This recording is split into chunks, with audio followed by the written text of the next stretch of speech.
Merci beaucoup, M. Boudreau. Alors, collègue du conseil municipal présent, bonjour à vous. J'ai également Mme Dubuc qui est là et tous les membres de votre équipe. Mme Dubuc, mon son fonctionne bien, merci beaucoup.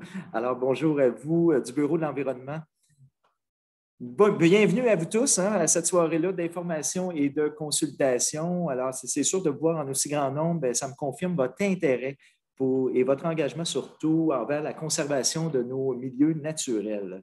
Je suis donc très heureux ce soir que vous ayez le choix, oui, de passer les prochaines heures avec nous. C'est bien que vous êtes là pour réfléchir et élaborer aussi des tenants et aboutissements aussi de ce plan nature de Sherbrooke. Il deviendra bientôt.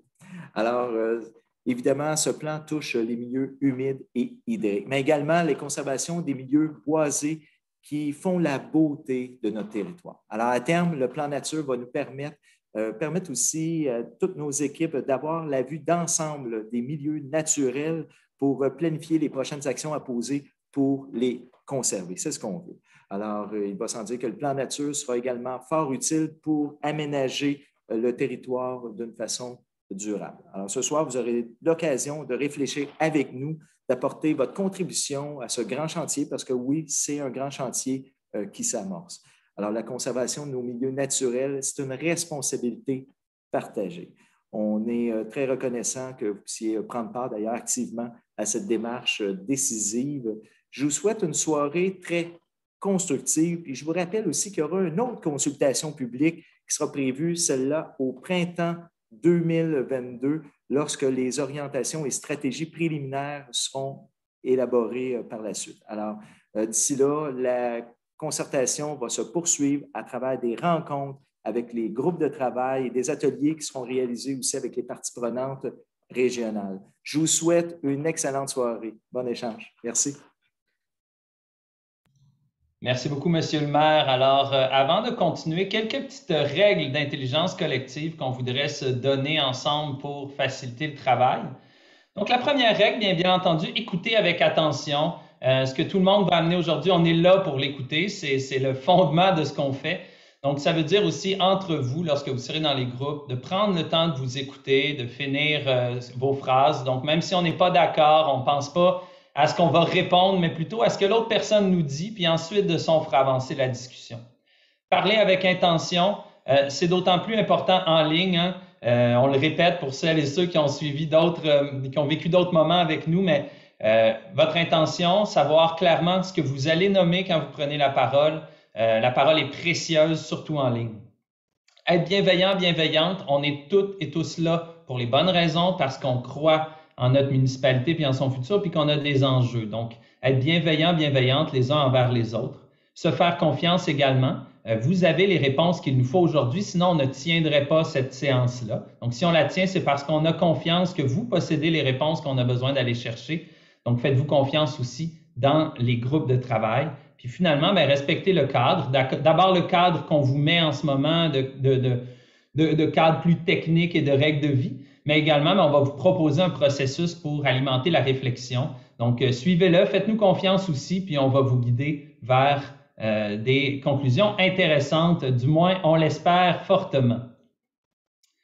Donc, ce qu'on va faire, j'ai une question déjà dans le chat. Je vais prendre le moment tout de suite avant qu'on aille en inclusion là, pour cadrer un peu ce qu'on va faire, les objectifs de la rencontre. Donc, aujourd'hui, c'est vraiment un objectif de consultation puis de vision collective.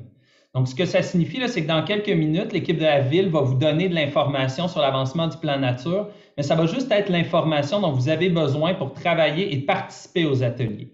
Donc, le gros du contenu de la soirée, c'est vous qui allez le faire lors des discussions en équipe. Donc, ce n'est vraiment pas une séance d'information, mais vraiment une consultation. On est là pour aller chercher votre input pour la démarche. Donc, vous allez devoir travailler, puis vous n'avez pas besoin d'être spécialiste pour ça. Là, on vient faire appel à votre expertise d'utilisateur, de citoyen, de citoyenne. Donc, tout le monde va être capable de participer activement au processus. Donc, maintenant, hein, on vous l'a dit, ça va être participatif. Donc, pour vous le démontrer, on va commencer tout de suite par la participation. J'ai ma collègue Isabelle qui est dans la salle et qui va nous animer une inclusion. Alors, Isabelle, à toi la parole.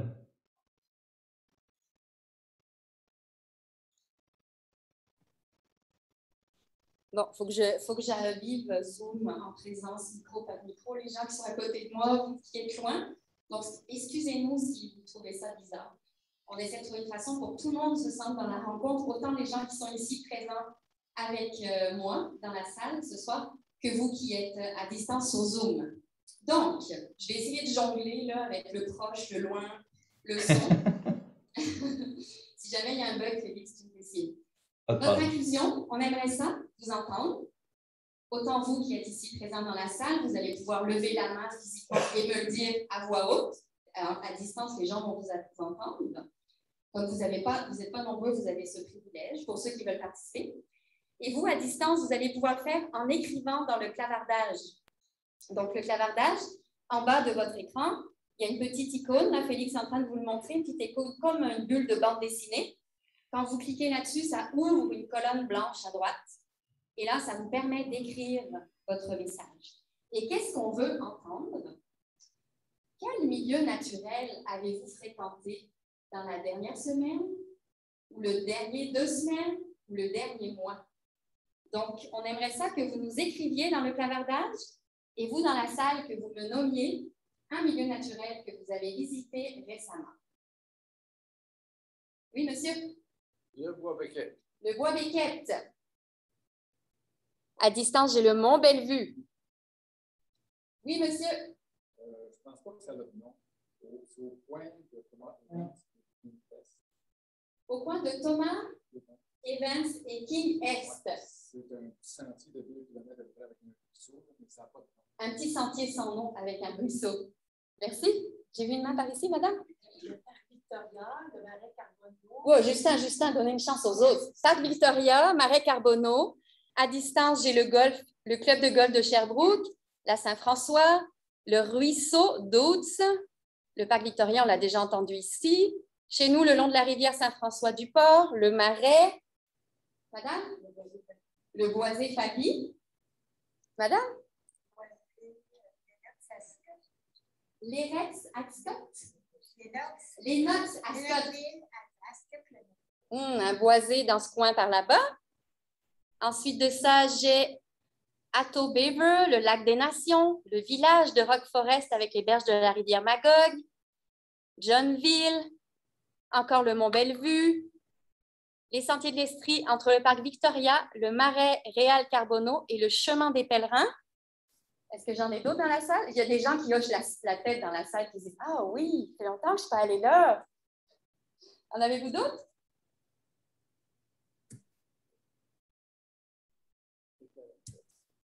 Le terrain de golf.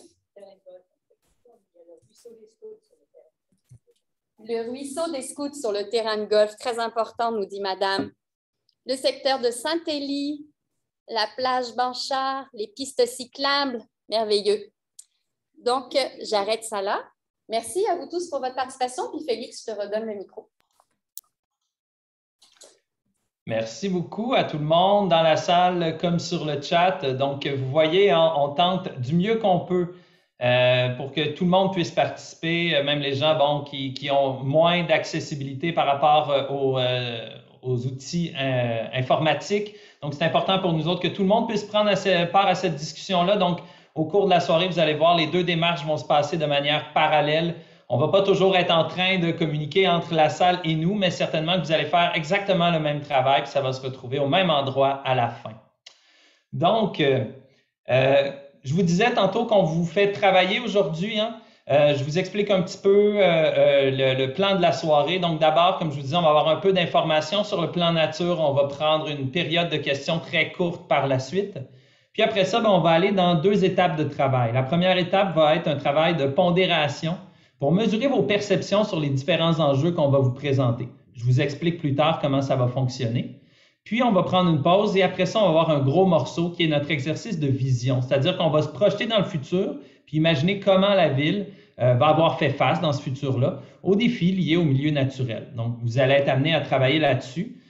Comme je vous disais, c'est vous qui allez faire le plus gros du contenu. Mais on va commencer par vous donner un peu d'informations et pour ça, on a l'équipe de la ville qui a préparé une présentation. Et je crois que ce sera Jean-Philippe qui va faire la présentation, si je ne m'abuse. Peut-être, Jean-Philippe, avant de partager ton écran, j'aurais le goût de présenter les membres du groupe de travail.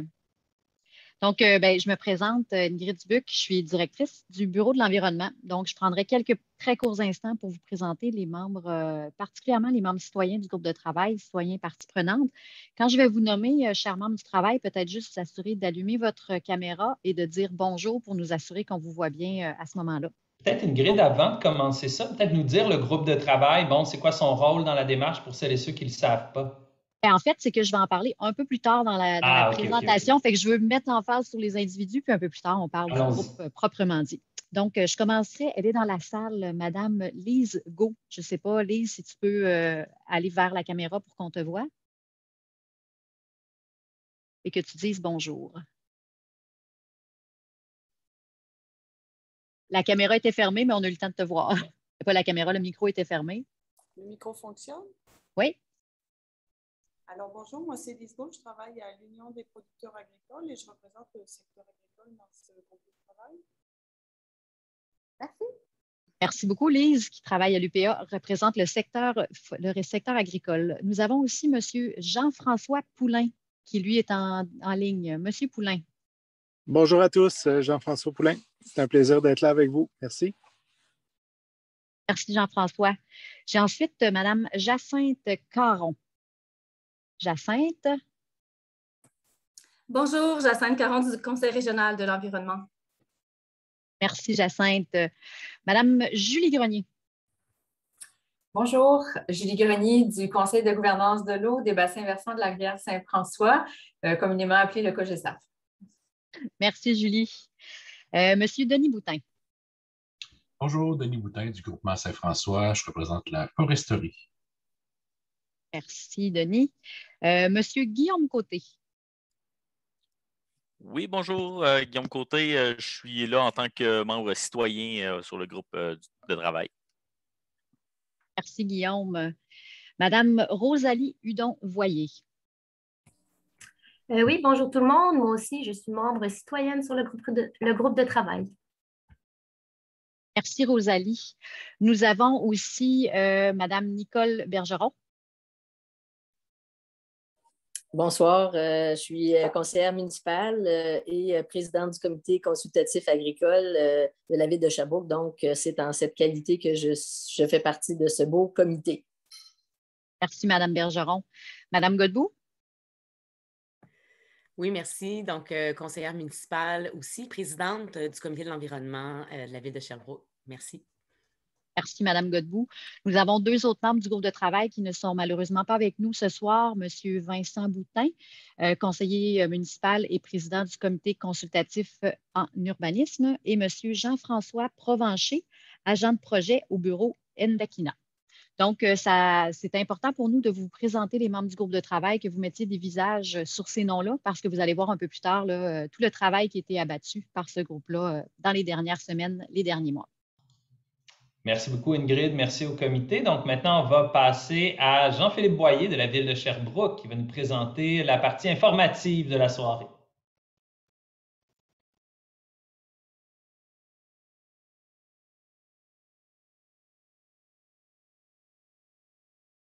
Donc, simplement pour te faire un tout petit peu mentir, c'est moi qui fais les premières. Je m'excuse, Ingrid. C'est tellement pas grave.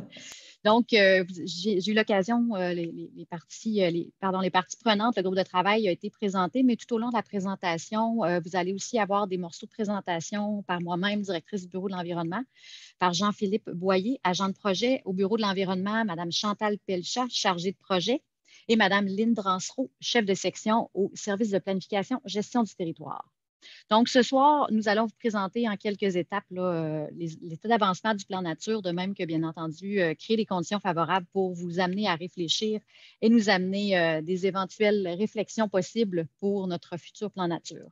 Le plan nature, donc, s'intègre à l'intérieur de nombreuses démarches structurantes qui sont en cours à la ville de Sherbrooke. Donc, ce soir, on travaille sur le plan nature, mais nous avons aussi le plan climat qui est en élaboration, le plan de gestion des matières résiduelles, le plan de mobilité durable intégré, de même que la politique de l'arbre. Donc, ces différentes démarches structurantes-là sont toutes en interaction l'une avec l'autre.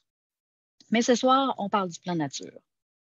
Donc, qu'est-ce que c'est la démarche du plan nature? En fait, le plan régional des milieux humides et hydriques, c'est une contrainte, pas une contrainte, pardon, c'est une démarche obligatoire, une obligation légale pour tout le Québec.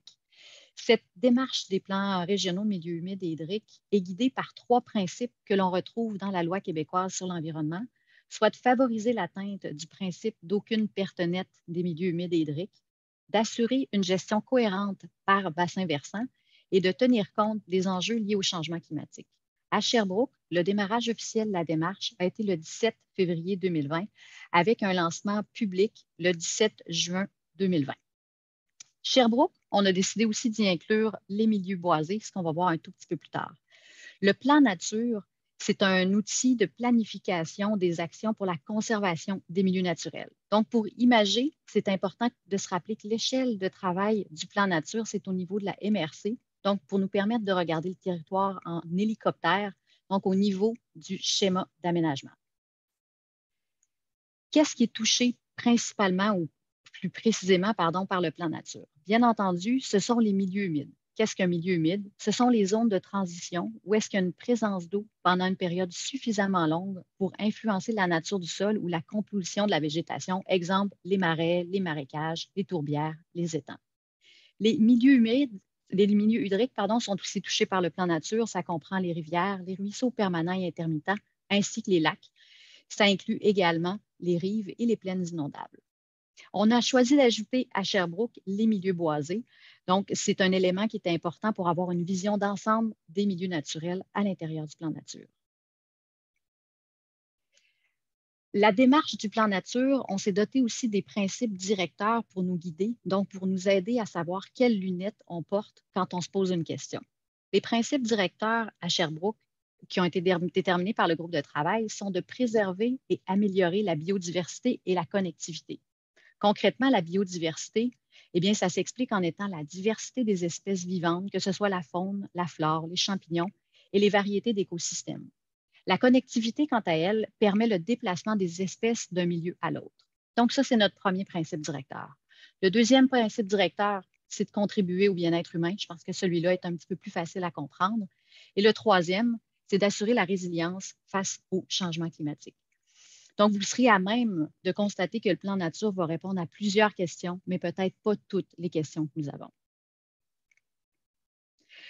Donc, très rapidement, quelle est la démarche du plan nature? Vous avez dans l'image présentement les différents jalons, soit la préparation, le portrait du territoire, le diagnostic, les engagements, la stratégie de conservation et bien entendu le dépôt du plan nature et son adoption qui, lui, est prévu en juin 2022. Maintenant, et ces étapes-là ont été proposées par le ministère de l'Environnement à titre de guide. Où est-ce qu'on est comme étape ce soir? On en est à l'étape, bien entendu, la consultation publique pour terminer le portrait et réaliser le diagnostic que vous voyez en rouge, le carré rouge à votre écran. Sachez, comme M. Lucier en a parlé un peu plus tôt, qu'il y aura une deuxième consultation au printemps prochain afin de présenter et recueillir les commentaires à propos des objectifs de conservation, des choix de conservation, des stratégies et des actions identifiées. Donc, 2 consultations publiques dans le courant de la démarche et c'est la première ce soir. On a fait référence à la démarche du plan nature de toute la concertation. Donc, je profite de l'instant pour vous mentionner que d'autres moyens de concertation, outre que la consultation publique de ce soir, ont été déployés. Soit le groupe de travail qu'on vous a présenté en introduction, composé des différentes parties prenantes qui représentent le milieu agricole, le milieu du développement, le milieu forestier, la protection de l'environnement, de même que des citoyens, la population autochtone et 3 membres élus. Donc, c'est une équipe de 11 personnes qui composent le groupe de travail, accompagnés par les experts de la ville. Mais il y a aussi une démarche régionale qui a eu 3 ateliers réalisés avec les parties prenantes régionales. Vous avez dans l'hyperlien toutes les informations relatives à la démarche régionale. Je céderai maintenant la parole à ma collègue Lynne Dansereau pour entamer le portrait du territoire. Oui, merci Ingrid. Alors, ce soir, on va vous présenter les grandes lignes du portrait du territoire. On a trouvé ça vraiment difficile de synthétiser 1 an de travail. On vous rappelle que les faits saillants du portrait ainsi que plusieurs cartes thématiques, par exemple sur la biodiversité ou les milieux humides et hydriques, sont sur le site web du Plan Nature. Alors, le portrait comprend deux principales parties. D'abord, le contexte d'aménagement qui comprend le profil socio-économique et la planification du territoire. Cette dernière est décrite dans le schéma d'aménagement et de développement de la ville de Sherbrooke. Ça comprend également le contexte environnemental qui tient compte de l'inventaire de tous les milieux naturels, incluant les milieux boisés et les problématiques et perturbations, autrement dit, l'état des milieux naturels. Le plan nature est une démarche qui s'effectue à l'échelle du schéma d'aménagement, comme le soulignait Mme Dubuc. On vous présente ici 3 images en rafale qui démontrent qu'avant l'arrivée des premiers habitants européens, Sherbrooke devait être majoritairement couverte de forêts. Il y avait présence de milieux humides et de ruisseaux. On voit que le déboisement est arrivé avec le développement agricole, puis le développement urbain. Ici, la ligne orange que vous voyez est la limite actuelle du périmètre d'urbanisation. Donc, sur cette photo de 1945, montre que l'urbanisation n'était pas complétée à l'intérieur du périmètre d'urbanisation. En 2018, on peut constater que l'urbanisation a gagné du terrain.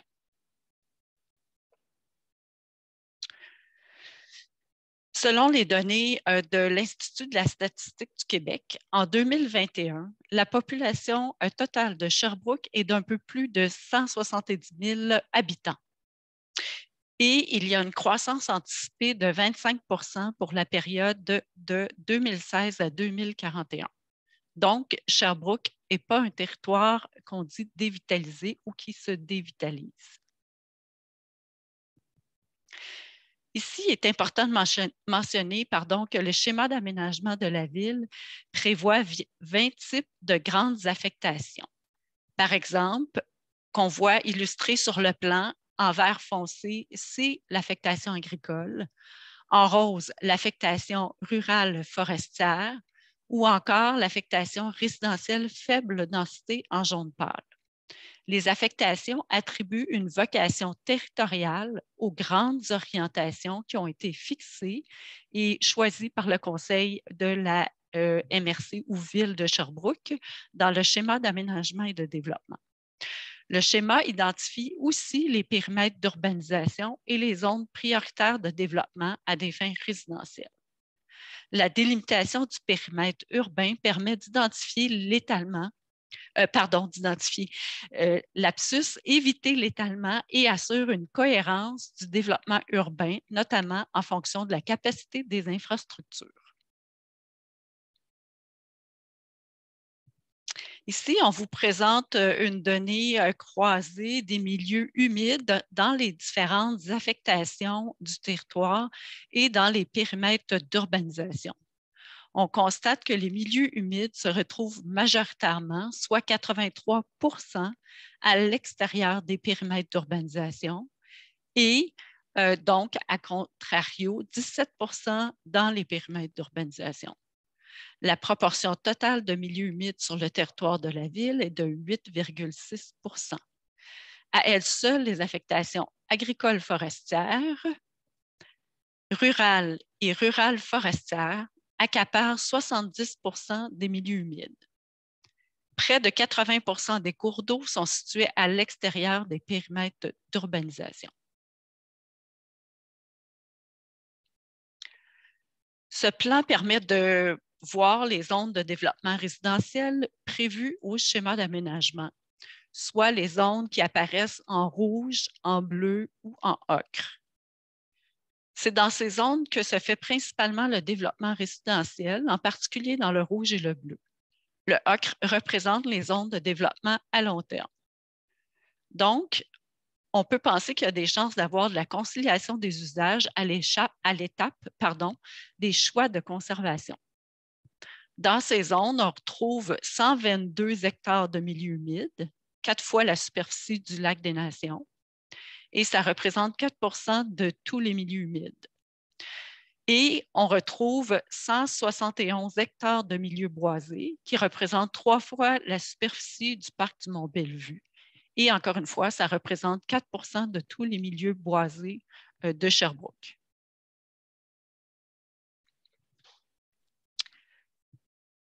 Merci. Je cède la parole à mon collègue Jean-Philippe. Merci, Lynn. Donc, je vais continuer avec le portrait environnemental, en fait. Donc, en commençant par le portrait des milieux humides. Donc, comme vous pouvez voir sur la diapo actuellement, il y a 1821 complexes de milieux humides qui se retrouvent sur le territoire de Sherbrooke. Donc, qu'est-ce que c'est un complexe de milieux humides? En fait, c'est un regroupement de différents types de milieux humides en une seule entité qu'on appelle un complexe lorsque les différents milieux humides sont à moins de 30 mètres l'un de l'autre. Donc, ces complexes-là couvrent une superficie de 3133 hectares, dont environ 83 comme l'a mentionné Lynn là, tantôt, sont situés à l'extérieur des périmètres d'urbanisation. Donc, on a différents types de milieux humides sur le territoire. Donc, ici, vous pouvez voir les différents types, donc eau peu profonde, marais, prairies humides, mais surtout des marécages et aussi différents types de tourbières.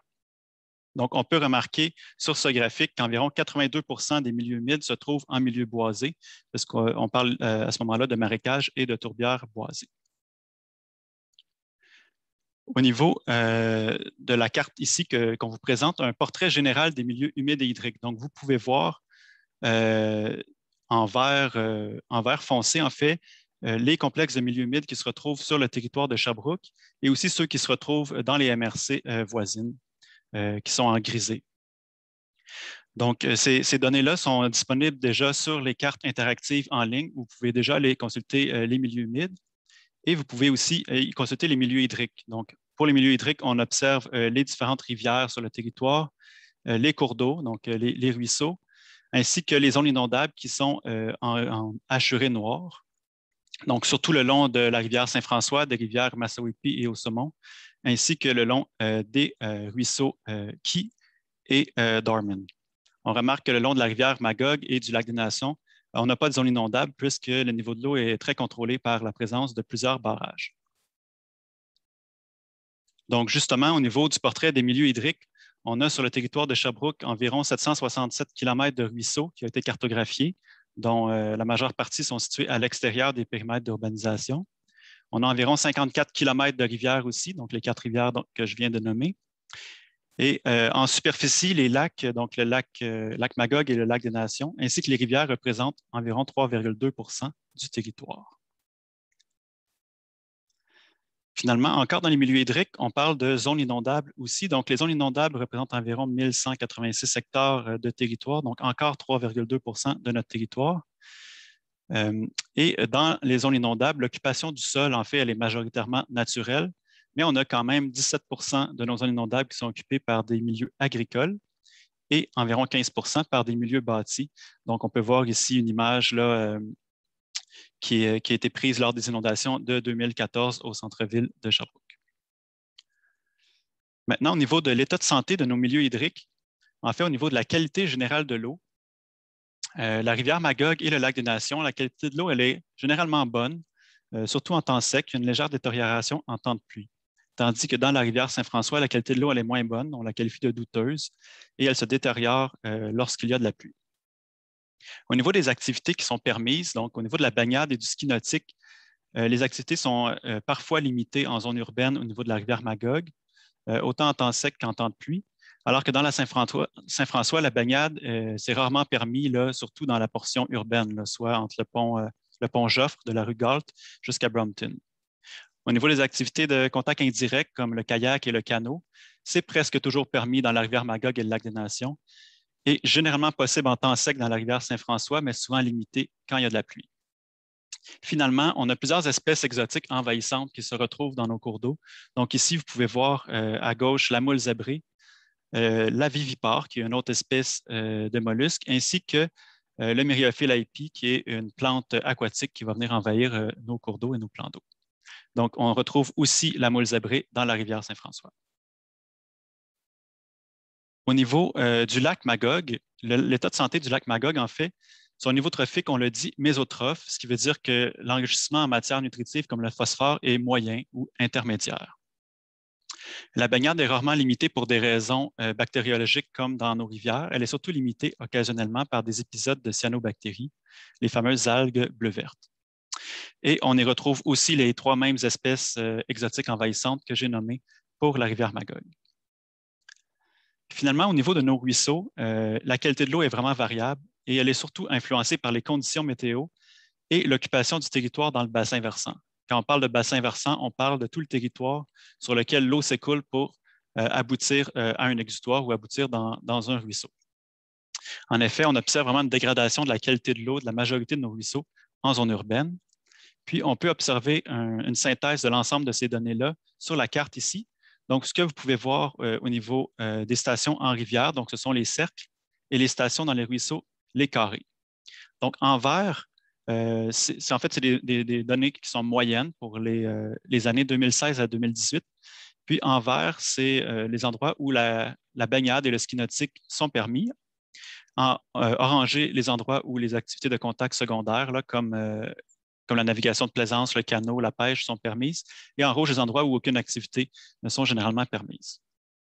Donc, on remarque assez facilement que les cercles sont surtout verts dans la rivière Magog, puis dans la rivière Saint-François, c'est plutôt orangé ou rouge. Finalement, le portrait des milieux boisés. Donc, on a sur le territoire de Sherbrooke près de 50 % de notre territoire qui est en milieu boisé, ce qui représente tout près de 18 000 hectares. Il y a près de 20 % de ces milieux boisés-là qui sont situés dans le périmètre d'urbanisation et environ 4 % qui sont situés dans les parcs. Donc, sur cette carte-là, on peut voir justement une illustration du portrait des milieux boisés. Donc, on voit en vert pâle les milieux boisés à l'extérieur du périmètre d'urbanisation et en vert plus foncé, les milieux boisés à l'intérieur du périmètre d'urbanisation.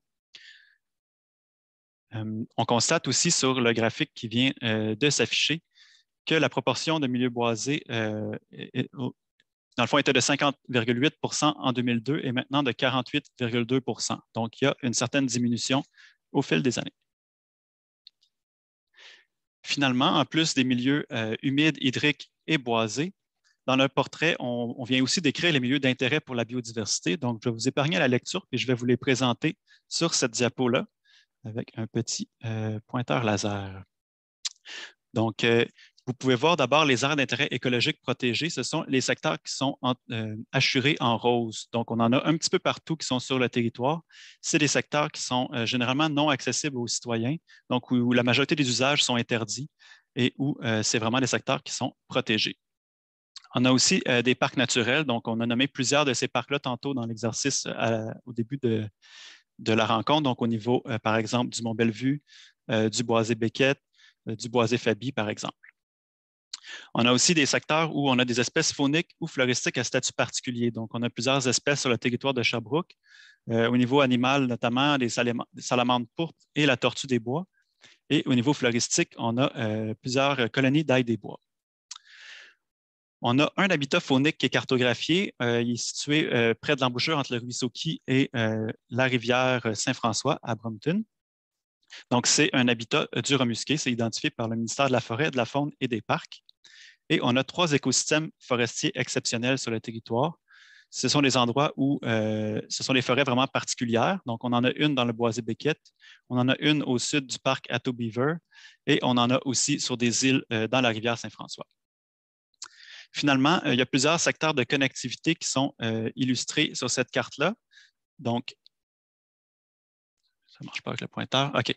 Donc, vous pouvez voir ici, dans le bas de la carte, je viens d'entourer un secteur en violet. Donc, on peut voir 2 corridors qui sont hachurés verts.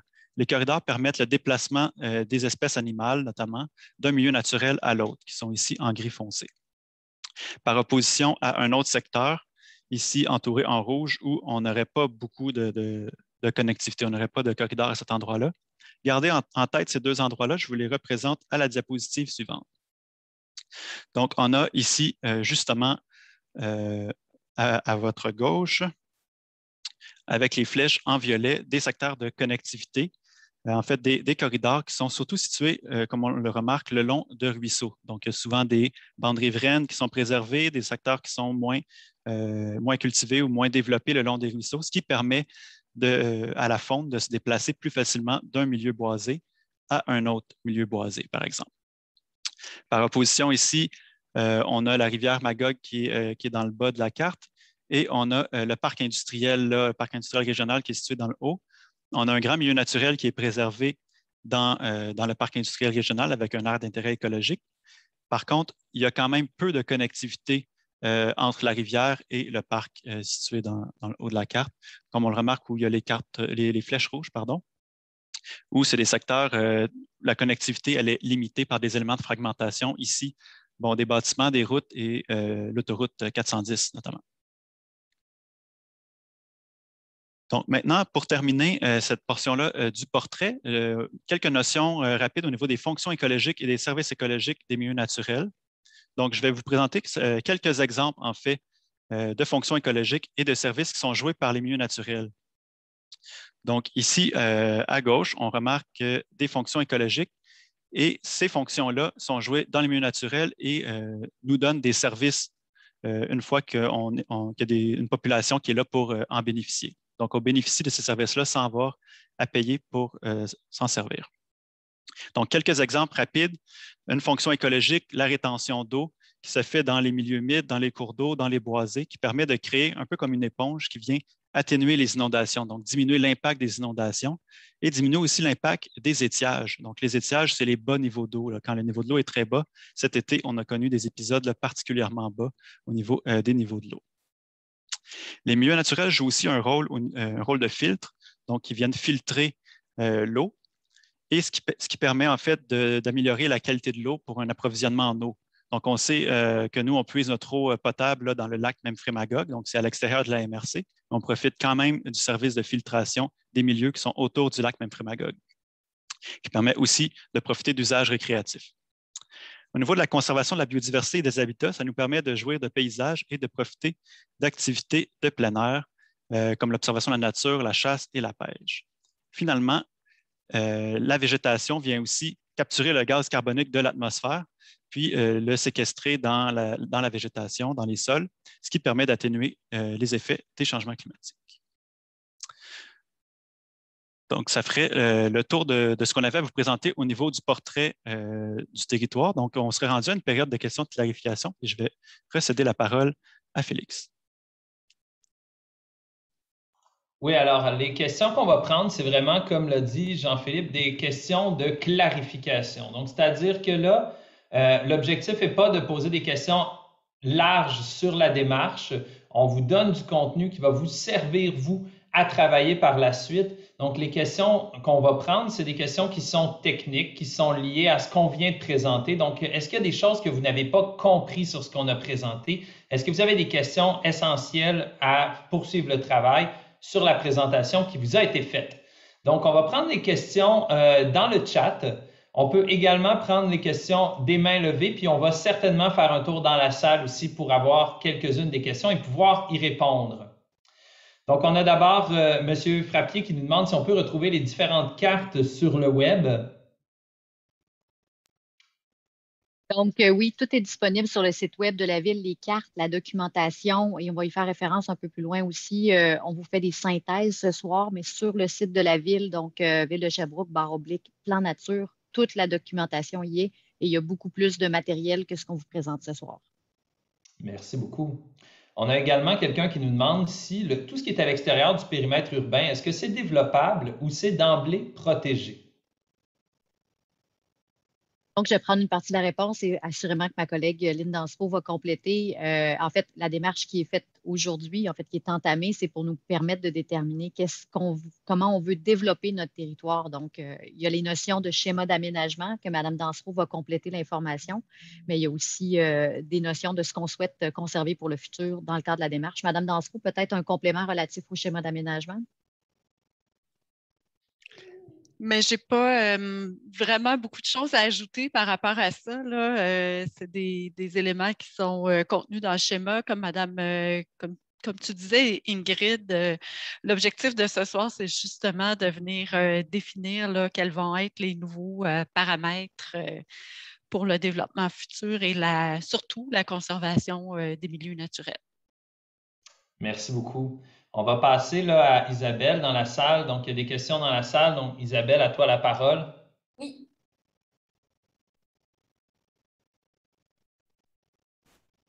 Est-ce que vous m'entendez? Un peu. Vas-y. Non, c'est bon.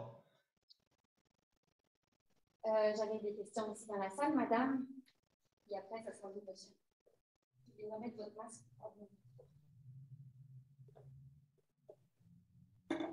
Isabelle, je crois qu'on l'entend à partir du micro de l'ordinateur en ce moment. Donc, il va falloir parler un peu fort, puis je vais essayer de répéter pour tout le monde. Non, vraiment, le micro de l'ordinateur est le seul qui fonctionne en ce moment. Donc, peut-être nous répéter la question, Isabelle, une fois que tu l'auras prise.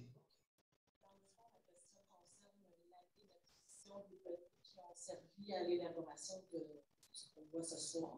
J'aimerais savoir à quand remontent les données qui servent à la présentation de ce soir. Donc, Isabelle, si on a bien compris, on veut savoir à quand remontent les données qui ont été présentées. Donc, les données qui ont été présentées, à quand elles remontent? Est-ce qu'elles sont fraîches? Donc, je vais laisser mon collègue Jean-Philippe Boyer répondre précisément à cette question-là. Oui, merci Ingrid. En fait, les données, c'est les dernières données qu'on avait de disponibles qu'on a utilisées. Donc, c'est ce qui nous est demandé de faire par le ministère de l'Environnement. Donc, la majorité des données ont été, donc les données au niveau des milieux humides, au niveau aussi des milieux boisés. Ça a été fait à partir de photo-interprétation principalement et de validation terrain, mais des photo-interprétations à partir des images de 2018. Donc, le portrait, c'est surtout par rapport à ce qui était présent sur le territoire en 2018. Merci beaucoup. On a une deuxième question ici. Ah, vas-y. Merci, j'en ai 3 questions. Je sais pas si c'est possible. OK. Alors, vous avez montré une vision holistique tout à l'heure en montrant le plan climat, la politique de l'art, le plan nature. Mais je pense que la politique de participation citoyenne a été oubliée. D'après moi, elle devrait être Question de clarification. Bon, clarification. Alors, dans le boisé, vous disiez que c'est 49 %. Moi, il y a quelqu'un qui m'a envoyé une recherche universitaire. Il disait qu'en certains endroits, c'est 12 %. Je pense qu'il faudrait tenir compte de ça. Est-ce que... On va avoir besoin que tu répètes. On va y aller avec des questions, s'il vous plaît.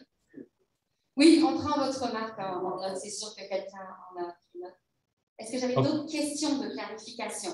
On est vraiment sur des questions, s'il vous plaît. Alors, je ne suis pas sûr que vous m'entendiez, mais de toute façon, c'est au niveau du périmètre urbain. Je voulais m'assurer parce qu'à l'intérieur des cartes, moi, je ne suis pas spécialiste. Je trouve étrange qu'à un moment donné, on a une partie qui inclut le petit lac Magog. Puis, à certains moments donnés, il y a une zone étendue qui va rejoindre le petit lac Magog. Alors, la question, le périmètre urbain, c'est lequel? Est-ce qu'il y a un périmètre urbain étendu et un deuxième? Donc, si je comprends bien, est-ce qu'on a deux types de périmètres différents, comme le petit lac Magog est inclus à certains endroits? Donc, je pense que c'est une question de précision là, sur le périmètre urbain, où est-ce qu'il se situe? Ma collègue Lynne Danstro va répondre au périmètre urbain s'il y a peut-être une modification, pas une modification, mais une compréhension, une bonne compréhension de ce qui a été présenté. Mais faudrait que je vois les cartes dont vous parlez parce que le périmètre urbain, au fait, c'est la limite qui est déterminée dans le schéma d'aménagement. Donc, elle ne devrait pas être différente. Là. Il y a peut-être eu une erreur due au fait que c'est une ancienne version qui a été prise, là, mais elle ne devrait pas différer d'un plan à l'autre. Donc, elle est statuée et décidée par règlement du Conseil quand le schéma d'aménagement a été adopté. Parfait. Je vais prendre une question qui est dans le chat, Isabelle, si tu me permets. Oui, allez-y un petit peu dans le chat qu'on équilibre le tout. Parfait. Donc, on a quelqu'un qui nous demande si on sait ce qui explique la mauvaise qualité de l'eau de la rivière Saint-François par rapport à la rivière Magog. Est-ce qu'on a une idée de ça? Philippe pourra bien répondre à cette question-là. Oui, d'accord, merci. Donc, c'est certain qu'il y a plusieurs éléments là, qui peuvent expliquer la qualité de l'eau. Donc, il y a tout ce qui vient d'en amont aussi. Donc, au niveau de la qualité de l'eau, au niveau de la rivière Magog, on sait que la qualité arrive assez belle là, à Sherbrooke, puis elle se dégrade en milieu urbain principalement. Tandis que pour la rivière Saint-François, quand elle rentre à Sherbrooke, la qualité de l'eau, elle est quand même moins bonne que celle dans la rivière Magog. Donc, il y a les impacts de ce qui se passe dans le bassin versant, donc au niveau agricole notamment. Puis, c'est certain qu'il y a des déversements aussi, des surverses là, à l'occasion au niveau urbain dans la Saint-François aussi. Là. Donc, ça se passe dans les deux rivières, mais de façon peut-être un petit peu plus marquée dans la rivière Saint-François. Merci beaucoup, Jean-Philippe. On a aussi une question dans le chat qui est un petit peu plus pointue là, sur le boisé Ascot-Lennox. C'est vous qui êtes les experts, mais on nous demande si ça a été modifié sur une des premières figures présentées pour devenir un développement résidentiel de moyenne densité. Quand le zonage a été changé, est-ce que la population a été consultée? Je ne suis pas certain que l'ensemble de cette question-là va nous être utile ce soir. Puis comme je veux vraiment qu'on réserve notre temps à la participation, je ne sais pas, de votre côté, l'équipe Ville, est-ce que vous voyez des parts de réponses qui sont importantes à donner maintenant? Parce que sinon, on pourra faire suite après la rencontre aussi pour M. Dion. C'est à vous de voir. Oui, ma collègue Lynn aurait une partie de réponse, tout à fait. Parfait, merci beaucoup. Peut-être la confusion, oui, excusez-moi, vient du fait qu'on a présenté deux cartes thématiques différentes. Donc, il y a une carte qui représente les affectations du territoire. Essentiellement, le boisé de Ascot-Lennox est dans une affectation résidentielle moyenne densité, mais l'autre carte présentait les zones de développement. Puis je crois là, que le boisé Ascot-Lennox est entièrement touché par une zone ocre qu'on appelle d'expansion urbaine à long terme. D'accord. Merci. On va prendre une autre question dans la salle. Isabelle? Oui, donnez-moi un instant que je fasse marcher mon micro. Puis ensuite, on va prendre la question de M. Maillard qui a levé la main. Oui, merci. Est-ce que l'air peut être considéré comme un constituant d'un plan nature? Isabelle, il va falloir que tu nous répètes. Moi, je n'ai pas bien compris. Est-ce que l'air peut être considéré comme un constituant dans le plan nature? Donc, c'est une question, je crois, qui est un peu plus large que ce qu'on est en train de faire. Là, on sort un peu de la question technique, mais vous pouvez quand même répondre. Donc, on a un plan sur les milieux humides et hydriques, sur les milieux naturels. Il va y avoir une politique de l'arbre. Je crois que la question est de demander est-ce qu'il va y avoir une politique liée à l'air? Qualité de l'air, j'imagine. Est-ce que c'est ça? Est-ce qu'on cerne bien la question? En fait, je pourrais peut-être prendre une partie de réponse si j'ai bien compris la question. Donc, tu as fait référence, Félix, là, plan nature ce soir, politique de l'arbre, effectivement, mais on se souvient aussi qu'il y a le plan climat qui fait partie des prochaines démarches structurantes que la Ville va faire. Donc, en fait, qui est lancée, là, la démarche plan climat est lancée. Donc, je ne sais pas si ça répond à la question qui a été nommée, mais j'irai dans cette réponse-là. C'est bon. Merci. Parfait. On va prendre la question de M. Maillard, puis ensuite de ça, on va terminer la période de questions. Oui, bonsoir à tous. Merci. Je me pose une question par rapport au... Est-ce possible de monter un peu votre son? Est-ce que c'est mieux là? À peine. On va écouter très attentivement. Je vais essayer de parler plus fort. Je me demandais dans le boisé Ascot-Lennox, qui est probablement principalement privé, est-ce qu'il y a une caractérisation de ce milieu, de ce boisé-là, qui peut être fait par la ville dans les données que vous présentez, du fait que ce soit probablement une propriété privée? Est-ce qu'on a quand même une capacité de caractériser ce type de boisé? Donc, je répète là, pour celles et ceux qui auraient moins entendu. Donc, la question est sur les endroits qui sont des terrains privés, qui ont un milieu naturel sur un terrain privé. Par exemple, le boisé Lennox, est-ce qu'on peut faire une caractérisation sur ces boisés-là? Est-ce qu'on a de l'information là-dessus? Donc, c'est quoi les possibilités? Mon collègue Jean-Philippe Boyer va répondre à cette question-là. Oui, c'est une bonne question. En fait, j'en profite pour rappeler que pour le plan nature, la majorité des données qu'on a utilisées, c'est des données qui ont été faites par photo-interprétation. Donc, sans nécessairement avoir besoin d'aller sur le terrain, on a utilisé beaucoup de données qui étaient existantes. On a aussi des données qui nous ont été fournies par différents ministères, différents organismes aussi. Donc, on collige l'ensemble de ces informations-là.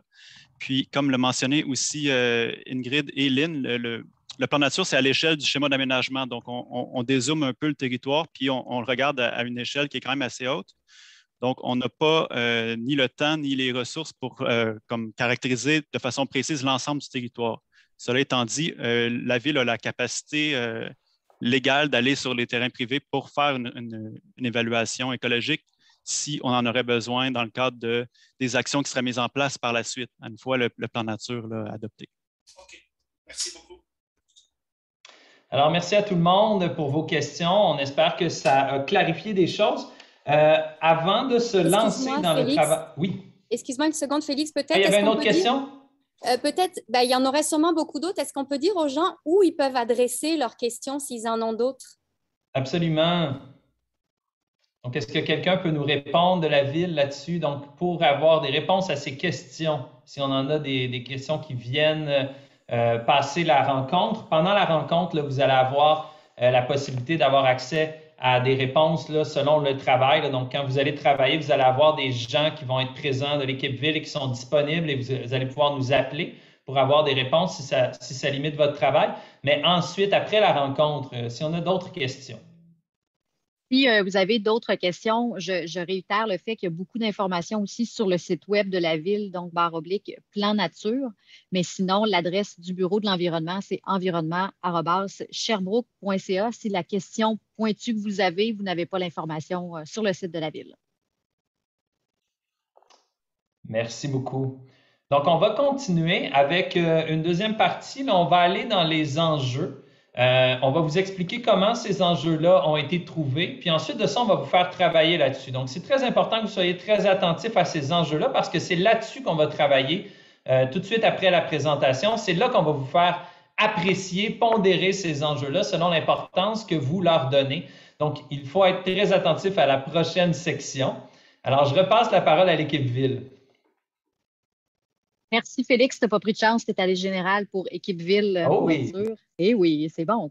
On a déjà appris, c'est bien. Donc, effectivement, on va maintenant vous parler des diagnostics des milieux naturels avec les différents enjeux environnementaux qui en ressortent. Donc, de manière très simplifiée, le diagnostic consiste à identifier les enjeux environnementaux afin de déterminer des objectifs de conservation dans l'intention de sélectionner les milieux d'intérêt pour la conservation. Ce soir, on va se concentrer sur les enjeux qui ont été identifiés par le groupe de travail. Donc, au niveau du diagnostic des milieux naturels et d'identification des enjeux, la première étape du diagnostic a constitué de faire l'identification des différents enjeux environnementaux.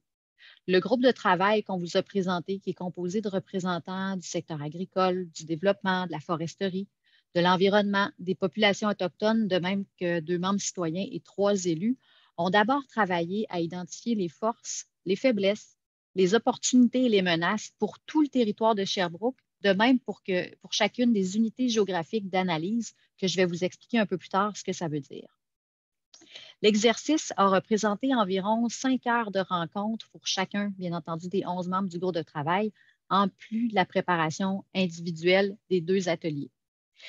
Toute cette démarche-là de l'exercice des forces, faiblesses, opportunités et menaces a été accompagnée par NISCA qui sont avec nous aussi ce soir. Et vous avez sur l'image une représentation d'un force, faiblesse, opportunité, menace qui est illustré. Donc, vous voyez qu'on a utilisé la bonne vieille méthodologie des post-it. On voit dans l'ordre en haut à gauche les forces, ensuite à droite les faiblesses, les opportunités en bas à gauche et les menaces en bas à droite. Donc, cet exercice du FFOM nous a permis d'extraire des enjeux qui ont été, en fait, la Ville a extrait, les enjeux qui ressortent du force, faiblesse, opportunité, menace et ça a été partagé au groupe de travail. Certains des enjeux concernent tout le territoire sherbrookois et d'autres enjeux sont plus spécifiques à certains secteurs.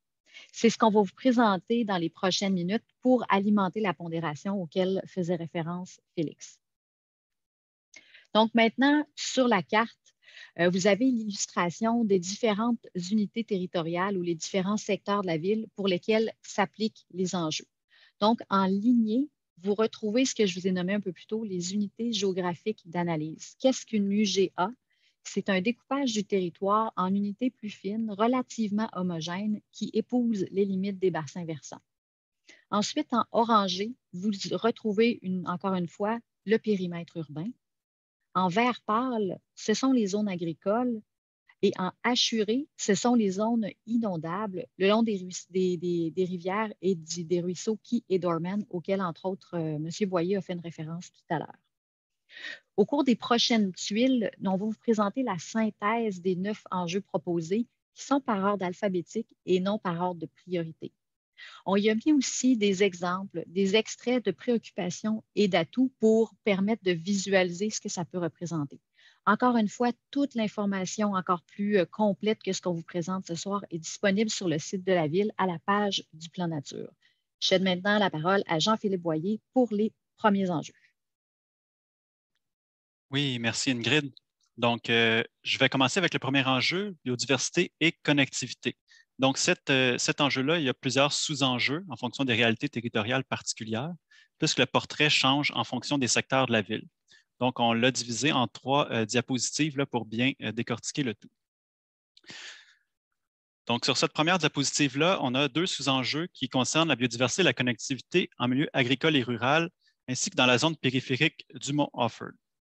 Donc, c'est situé à l'extérieur des périmètres d'urbanisation. Et dans les ateliers avec le groupe de travail, il y a plusieurs atouts qui ont été mentionnés, par exemple les quantités importantes de milieux humides et hydriques et de milieux boisés par endroit, et aussi la réglementation qui assure déjà une certaine utilisation durable de plusieurs de ces territoires-là.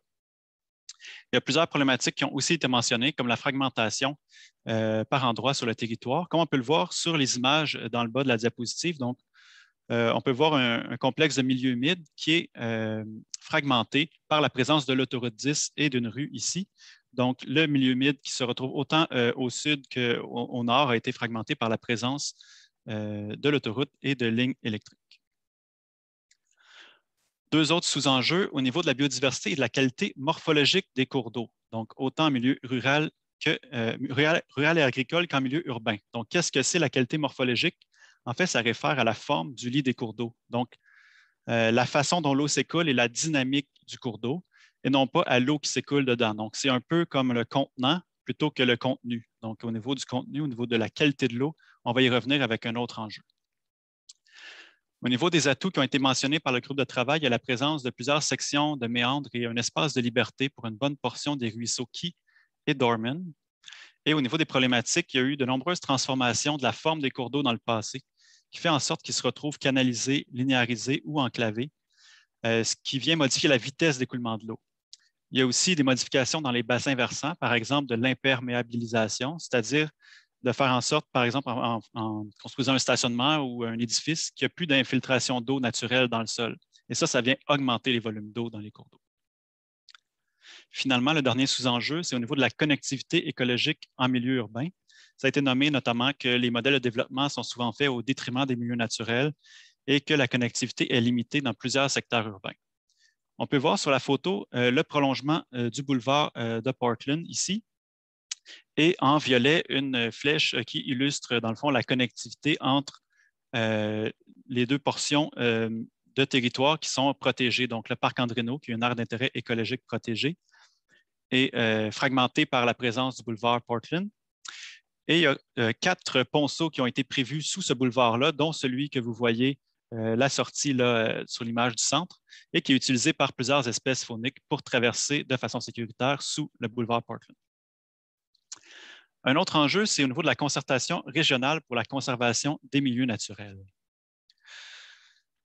Donc, comme vous vous en doutez, les processus naturels, l'eau, de même que la faune et la flore, ne se préoccupent pas des limites administratives, d'où l'importance de travailler en concertation avec les MRC voisines pour assurer une cohérence des actions et partager les responsabilités pour les solutions d'amélioration des problématiques. Donc, vous avez ici sur l'image, là dans le bas, une petite image d'un des ateliers qu'on a fait avec les MRC de l'Estrie.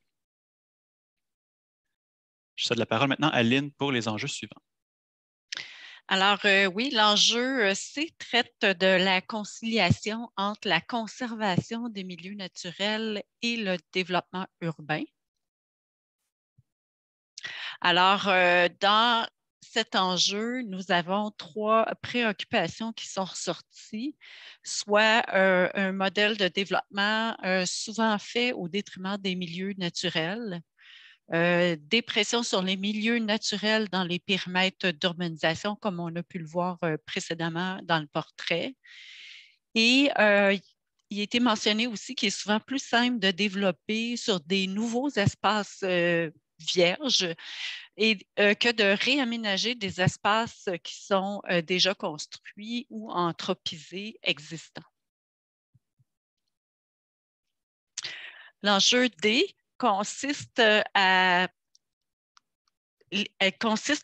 aux connaissances et à l'application des saines pratiques de développement et d'aménagement du territoire.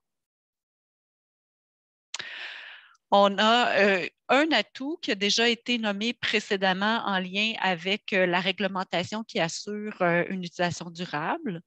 Et on a 3 préoccupations ou problématiques qui sont ressorties, soit une connaissance à peaufiner pour tous les intervenants au sujet de la conservation des milieux naturels, des mécanismes existants et de ce qu'il est possible de mettre en place. Une autre préoccupation a trait au faible intérêt de la population en général pour les questions de conservation, sauf si c'est à proximité du lieu de vie. Et la dernière préoccupation a lien avec la population qui est défavorable, généralement, encore une fois, à la densification en milieu urbain. Je cède la parole à Ingrid. Céline, donc, pour votre information, l'image que vous voyez là pour exprimer l'enjeu E, espèces exotiques envahissantes, ce sont des moules zébrés qui sont accrochés aux embarcations et aux structures, comme exemple les prises d'eau. Donc, on trouve important de pouvoir l'imager aussi. Donc, dans cet enjeu qui concerne les EEE, espèces exotiques envahissantes, assurément, c'est facile de savoir qu'il y a 2 sous-enjeux, soit les envahissantes terrestres et les envahissantes aquatiques. Au niveau des envahissantes terrestres, on pense notamment à la renouée du Japon et à ce qui a trait aux espèces exotiques envahissantes aquatiques, avec les problématiques comme la moule zébrée, le myrophile aipi et les autres espèces qui pourraient arriver dans le futur. Ça démontre l'importance des postes de lavage d'embarcation.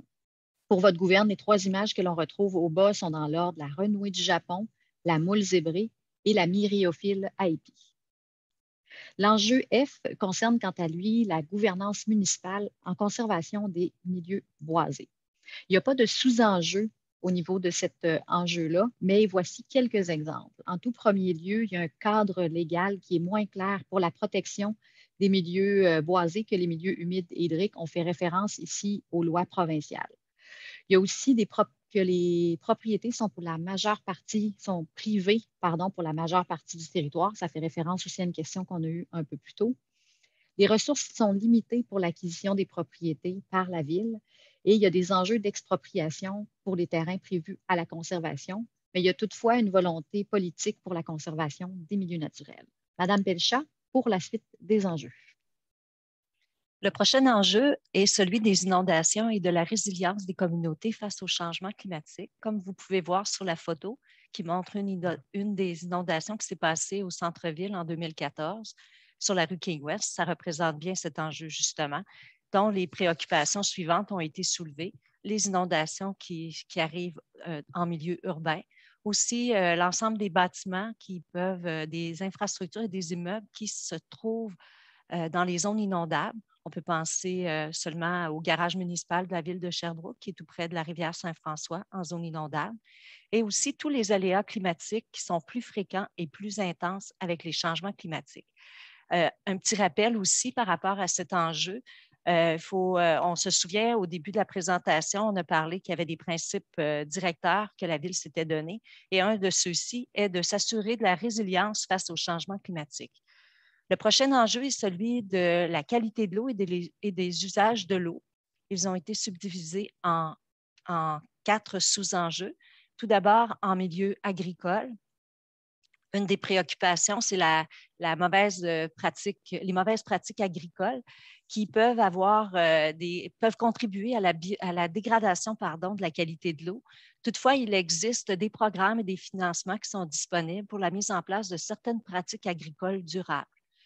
Les 2 prochains enjeux ont été un peu jumelés pour la présentation, celui de la rivière Magog, qui inclut le lac des Nations, et de la rivière Saint-François.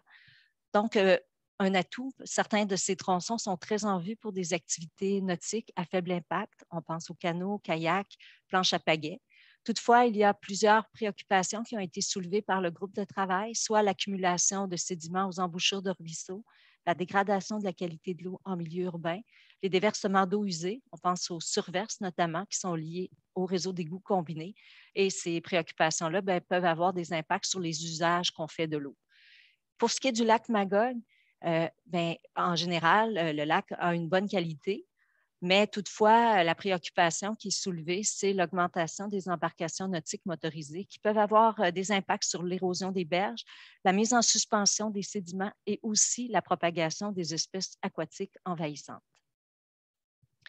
Finalement, le dernier enjeu vise celui de l'utilisation et de l'accessibilité des milieux naturels. Pour cet enjeu, 3 sous-enjeux ont été identifiés. D'abord, celui de la mise en valeur de la rivière Saint-François qui possède un potentiel de revitalisation et de réappropriation des berges. On peut penser donc au projet de déminéralisation qui va se faire probablement bientôt pour les rives et la plaine inondable avec le remplacement du pont des Grandes Fourches. Mais le groupe de travail a aussi noté qu'il y avait peu d'accès à la rivière pour en faire une mise en valeur.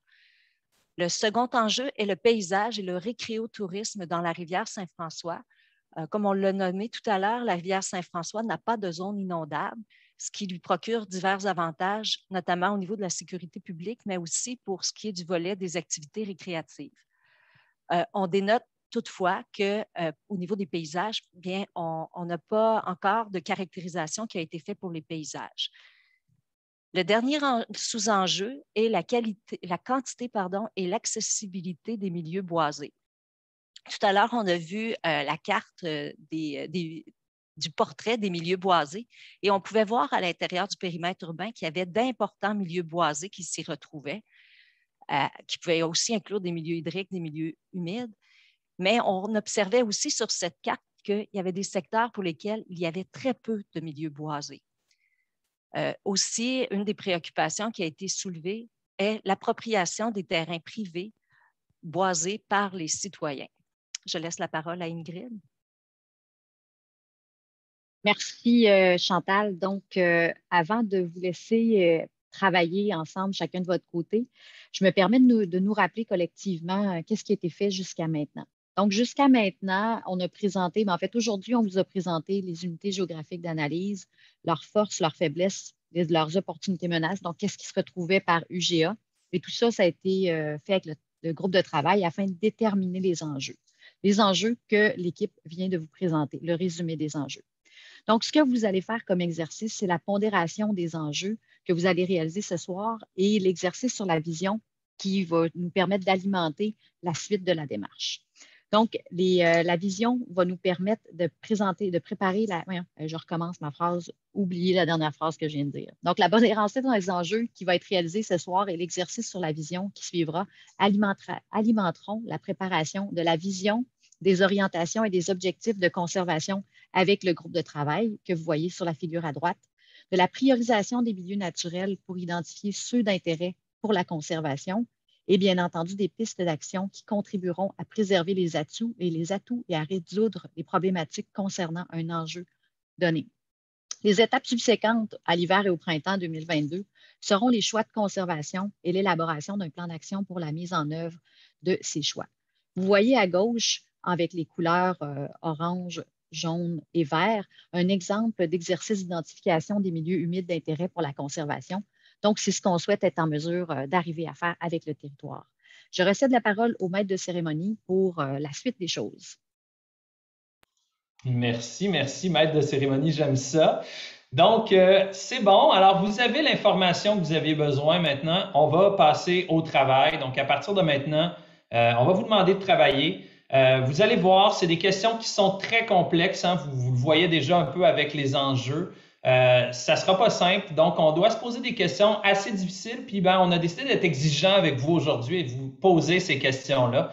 Donc, simplement pour se mettre dans le bain avant qu'on aille en équipe pour travailler sur la pondération des enjeux, on va vous faire passer un petit sondage Zoom avec des questions déchirantes, juste pour vous mettre en haleine un peu de ce qui s'en vient puis des réflexions que vous aurez à faire. Donc, je lance le sondage, vous allez le voir apparaître à l'écran. On vous laisse quelques secondes pour le remplir. Inquiétez-vous pas, ces réponses-là ne seront pas comptabilisées. C'est simplement c'est une mise en bouche pour la suite qui s'en vient. Donc, je lance le sondage. Bonne réponse.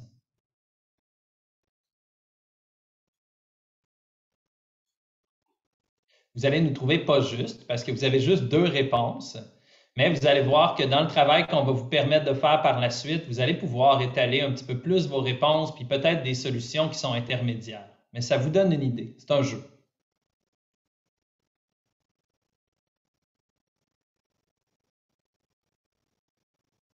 Alors, on a une première réponse. Bravo à la personne qui a été très rapide sur le Python.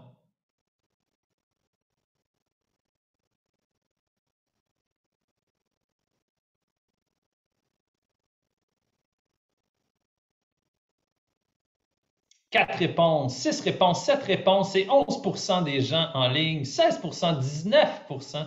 Ça va bien. On sent qu'on est dans la zone. 14 réponses, 15. Alors maintenant, on a un tiers des gens qui ont répondu. Oh, on me demande, chut, il faut lire les questions. D'accord.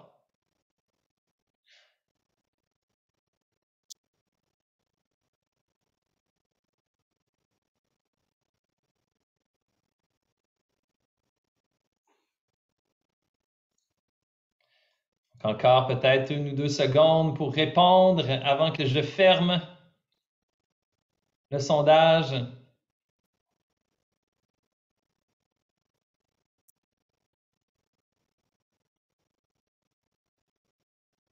Et je ferme le sondage. Je vous partage les résultats.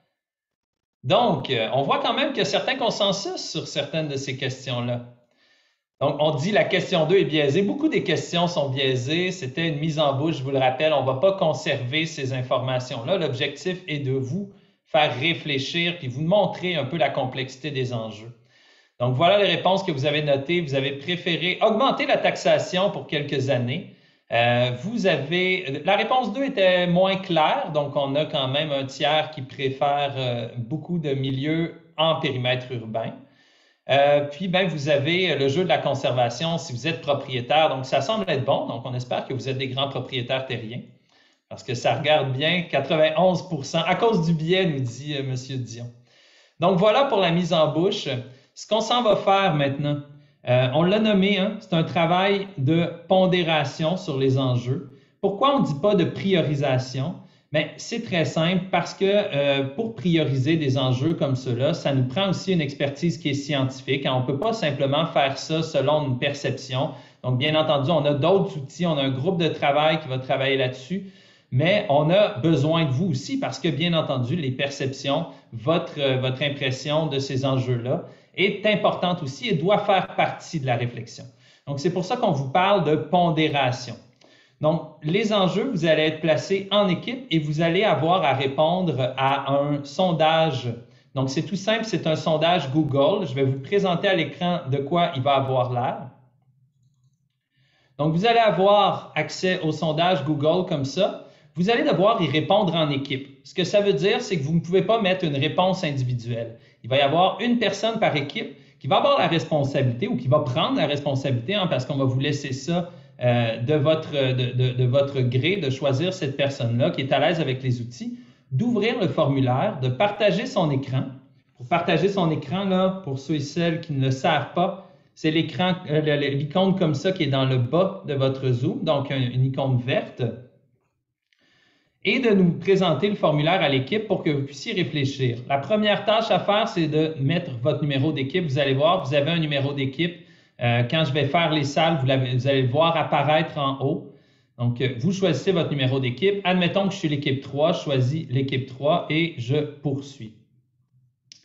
Et là, vous allez voir, c'est des pondérations très, très simples. Donc, c'est en vert, jaune, rouge. Rouge étant un enjeu que vous considérez comme incontournable et urgent, et vert un peu moins incontournable et urgent, et vous comprenez que le jaune est entre les deux. Donc, on n'est pas dans quelque chose de scientifique, on ne vous a pas donné non plus une échelle gigantesque. Donc, l'objectif est d'y aller selon votre perception. Donc, si vous jugez qu'un enjeu qui vous est présenté, on vous a rajouté là, les points positifs, les atouts, les faiblesses. Donc, vous avez chaque enjeu. Si vous considérez qu'il est incontournable et urgent, vous allez mettre du rouge. Et moins il est urgent et incontournable, vous allez mettre du vert. Encore une fois, ce n'est pas un vote, hein, donc on va comptabiliser ça. C'est dans une optique de mesurer vos perceptions, votre vision de ça. Donc, ce n'est pas un vote du tout. Et vous avez beaucoup d'enjeux. Ils sont positionnés en ordre aléatoire. Donc, commencez par répondre à chaque enjeu un à la fois. C'est bon? Donc, vous allez un à la fois sur chaque enjeu. Et si vous n'avez pas le temps de finir, ben, ce n'est pas plus grave que ça. Comme on a mis les enjeux en ordre aléatoire, on va avoir des réponses d'à peu près tout le monde. Lorsque je vais vous ramener en groupe, dans le grand groupe, ben, la personne qui aura répondu aux questions pourra tout simplement envoyer les réponses avec le bouton dans le bas, « Submit ». Et vous allez voir, il n'y a pas de réponse obligatoire, donc pas besoin de répondre à l'ensemble des questions. Si vous n'avez pas le temps et que votre discussion vous amène à discuter plus longtemps, ce n'est pas un problème. Commencez par répondre aux enjeux qui sont en haut et faites votre chemin doucement vers le bas. Donc, j'ai une question de M. Villeneuve. Oui, bonsoir. Donc, les groupes, c'est des groupes de combien de personnes? Ça va être des groupes... Je vais avoir une autre question avec ça après. Allez-y. Oui, les groupes, ils vont différer d'un groupe à l'autre, mais vous allez être entre 5 et 7 personnes par groupe. Et il faut fonctionner par consensus. Si on ne s'entend pas sur une réponse, c'est quoi qu'on fait?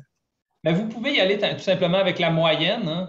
Hein. Donc, on est en intelligence collective. L'objectif n'est pas nécessairement de s'entendre, surtout. C'est tout à fait normal qu'on ne s'entende pas. Encore une fois, je vous l'ai dit, hein, ce n'est pas ça qui va faire pencher la balance d'un côté ou de l'autre. Donc, ce n'est pas un vote, mais c'est important quand même, votre perception. Mais si, par exemple, des gens pensent que ce n'est pas du tout important et d'autres pensent que c'est très important, rien ne vous empêche de choisir le jaune entre deux. Et même de passer une question si vous n'arrivez pas du tout à y répondre, ce n'est pas non plus un enjeu.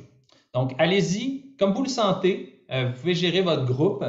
On me demande aussi combien de temps on a. Je vais vous ramener à E10. Donc, à 20h10, on va vous ramener et vous allez, à 20h10, envoyer les réponses et prendre une pause parce que c'est nécessaire de prendre une pause dans un processus comme celui-là avant d'aller dans l'exercice de vision. Donc, je vous rappelle que pour partager votre écran, il y a une seule personne qui va gérer le questionnaire et qui va partager son écran avec cette icône que vous voyez là. Et puis, quand vous serez dans les groupes, si jamais vous avez une question, si jamais ça ne fonctionne pas, de un, je tiens à vous dire que vous allez avoir une personne avec un petit A devant son nom. Cette personne-là, c'est un membre du groupe de travail ou de l'équipe ville qui peut peut-être essayer de vous venir en aide. Et ils sont surtout là pour observer puis retenir de l'information, mais ils peuvent quand même vous aider dans une certaine mesure. Et si rien n'y fait, vous avez aussi la possibilité de m'appeler. D'appeler moi ou Christelle, on va accourir à votre aide dans votre salle en appuyant sur ce bouton-là qui va apparaître dans votre barre Zoom dès que vous allez être dans les salles. Pour l'instant, il n'y est pas, mais quand vous allez être dans les salles, vous allez le voir apparaître. Donc, ce que je vais faire maintenant, c'est que je vous partage tout de suite dans le chat le formulaire Google. Donc, je vous encourage à l'ouvrir tout de suite parce que vous aurez plus accès à ce chat-là lorsque vous allez être dans le groupe. Donc, si la majeure partie des personnes arrivent à l'ouvrir sans commencer à le remplir, faites juste l'ouvrir, vous assurez qu'il est sur votre navigateur et on va être en affaires. Donc, je vous mets le lien dans le chat. Donc, un maximum de personnes l'ouvrent, s'il vous plaît. Et faites-moi un petit signe de la main là, dans votre icône pour que je vois que vous réussissez à l'ouvrir ou un petit pouce dans l'onglet réaction. Parfait. Alors, bon, une constellation de petits pouces, ça va bien. Alors, je vous envoie dans les salles. On se revoit à E10 pour renvoyer les réponses au formulaire. Bon travail, bonne réflexion, amusez-vous, bonne discussion. Parfait. Alors, on a tout le monde, je crois. Alors, bienvenue. J'espère que le travail a été agréable. On se rend compte qu'il y a beaucoup d'enjeux assez complexes, qu'il y a des opinions très diversifiées aussi. J'ai déjà reçu quelques réponses, hein, je vous rappelle. Donc, même si vous n'avez pas terminé, prière de faire envoyer vos réponses. Donc, vous pouvez les envoyer maintenant. Pour l'instant, j'ai 6 réponses. Il me manquerait encore quelques équipes. 7 réponses. Donc, il y aurait encore, je crois, une équipe. Et voilà. Donc, j'aurai les réponses de tout le monde. Alors, content que vous ayez trouvé ça plaisant, Monsieur Dion. Donc, Effectivement, l'objectif, hein, c'est aussi que ça soit plaisant puis intéressant puis que vous puissiez avancer. Effectivement, c'est assez court. On a un temps limité, mais bon, comme on vous disait, il y a une deuxième partie à tout ça et ce n'est pas non plus la fin du processus. Donc, vous allez être encore une fois amené à participer dans le futur.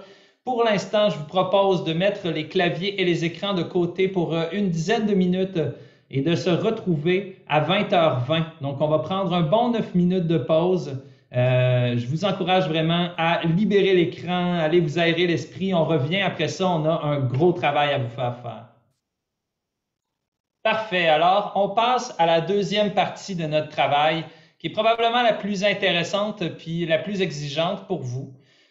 On s'en va dans un exercice de vision. Qu'est-ce que c'est qu'un exercice de vision? C'est de se projeter dans l'avenir puis se poser la question, bien, à quoi ça ressemble notre ville dans l'avenir? Donc, bien entendu, aujourd'hui, ça va être sur des questions de milieu naturel, de milieu humide et hydrique. Donc, à quoi ça ressemble notre gestion, notre relation à ces milieux naturels et hydriques-là dans l'avenir? Pour travailler là-dessus, on vous propose une expérience un peu particulière. On vous l'a dit tantôt, c'est des enjeux qui sont très complexes puis qui impliquent beaucoup de facteurs. Donc, on tenait à ce que vous soyez amenés à réfléchir à cette complexité-là. C'est pour ça que l'expérience qu'on vous propose aujourd'hui va vous amener à faire des choix, à vous positionner à plusieurs reprises avant de donner des réponses et de brainstormer. Donc, ça ne sera pas simplement de donner des idées, mais ça va être aussi de faire un processus de réflexion collectif. Donc, je ne sais pas, il y en a des plus jeunes, vous n'avez probablement pas vécu ça, les plus vieux, vous avez sûrement déjà vu ça, un livre dont vous êtes le héros. Donc, on a pris ça comme point de base pour notre imaginaire pour vous préparer cette activité-là. Donc, je vous propose de regarder ensemble de quoi ça va avoir l'air. Tout à l'heure, je vais vous partager un lien et ce lien-là va mener à un dossier Google. Un dossier Google Drive dans lequel vous allez avoir différents documents comme ça, donc équipe 1 jusqu'à équipe 10. Vous allez pouvoir choisir celui et ouvrir celui qui correspond à votre document, à votre équipe. Lorsque vous serez là-dedans, bien, ça va vous amener ici. Voilà le document. Donc, c'est tout simplement un document Google Doc, donc il n'y a rien de particulièrement sorcier, même si on l'a utilisé là, à son plein potentiel, vous allez le voir, pour qu'il soit très interactif. Donc, d'abord, vous avez le numéro de votre équipe qui est dans le titre et ici en haut. Et là, vous avez le plan nature dont vous êtes les héroïnes ou les héros.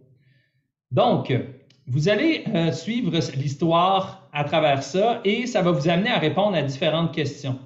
Les questions, quand vous aurez des réponses à mettre, il va toujours y avoir un carré, comme vous le voyez ici, un carré, vos réponses, avec un endroit en blanc pour inscrire vos réponses. Vous pouvez y inscrire autant de contenu que vous voulez, hein, c'est pour vous, ça vous appartient, c'est ce qui est là-dedans qu'on va prendre et qu'on va conserver pour la suite du processus. Donc, comment ça fonctionne? Vous commencez à la page 1, les rôles souhaités, je vous la lis. Donc, quels sont les rôles souhaités pour les milieux naturels à Sherbrooke dans 10 ans? À quoi doivent-ils servir prioritairement? Loisirs, villégiature, soutien à la bonne santé, etc., etc., etc. Vous inscrivez vos réponses et vous passez à la page suivante. Pour passer à la page suivante, vous avez toujours deux options. Soit vous descendez tout simplement et vous allez voir, c'est toujours marqué le nom de la page. Hein. Donc, fiez-vous pas au numéro de la page parce que bien sûr, quand vous allez remplir les pages, les numéros vont changer, mais fiez-vous au titre, aux intitulés. Donc, vous pouvez tout simplement aller chercher page 2. Ou vous pouvez utiliser les hyperliens qu'on vous a mis ici. Dans Google Doc, les hyperliens, on clique une fois avec le bouton et là, on va voir l'hyperlien qui apparaît en bas et quand on reclique dessus, bien, ça nous y amène. Donc, vous voyez ici, vous avez un choix. Donc, deux manières principales d'entrer en relation avec les milieux naturels se présentent à nous. Donc, vous allez choisir quel moyen d'entrer en relation vous voulez travailler et vous allez vous rendre à la page correspondante. Au fil de ces pages-là, bien, vous avez des endroits pour répondre à des questions. Donc, vous y allez, vous répondez. Et si vous arrivez au bout d'un arbre de décision, donc que vous arrivez au bout de l'histoire, bien, vous pouvez tout simplement remonter en haut et recommencer.